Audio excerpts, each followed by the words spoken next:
असम विधानसभा चुनाव में बीजेपी की लगातार तीसरी बार सत्ता में वापसी के बाद अब नई सरकार के गठन को लेकर राजनीतिक हलचल तेज हो चुकी है। चुनावी जीत के बाद अब बीजेपी और एनडीए गठबंधन सरकार के गठन की प्रक्रिया में जुट गया है।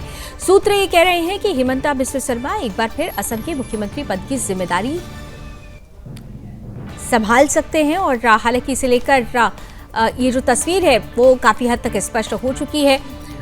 नई कैबिनेट को लेकर भी कई नाम तेजी से सामने आ रहे हैं। जानकारी ये मिल रही है कि संभावित मंत्रिमंडल में जिन नेताओं के नाम पर चर्चा होनी है उनमें रणोज पेगू, अजंता नियोग, अतुल बोरा, जयंता मल्ला बरुआ, पीयूष हजारिका, प्रद्युत बोरदोलोई, विश्वजीत देमारी, पल्लव लोचन दास, चरण बोरो, कौशिक राय, केशव महंत, सेवली मोहिलारी और अशोक सिंघल के नाम शामिल बताए जा रहे हैं।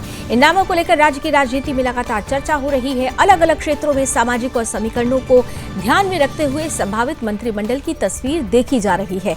राजनीतिक जानकारों का ये मानना है कि इस बार की कैबिनेट में अनुभव और नए नेतृत्व के बीच संतुलन बनाने का प्रयास किया जा सकता है। हालांकि क्षेत्रीय संतुलन भी इस बार बड़ा विषय माना जा रहा है, क्योंकि असम की राजनीति में अलग अलग क्षेत्रों और समुदायों का प्रतिनिधित्व हमेशा महत्वपूर्ण माना जाता रहा है।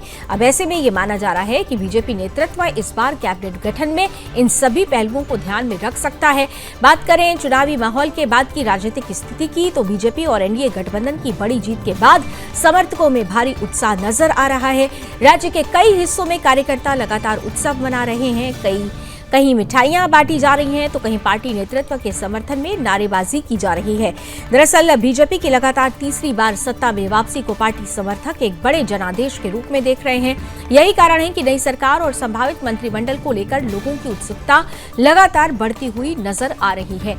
नई कैबिनेट को लेकर अंतिम और आधिकारिक घोषणा अभी बाकी है और ऐसे में अब सबकी नजरें बीजेपी नेतृत्व के अगले निर्णय पर टिकी हुई है।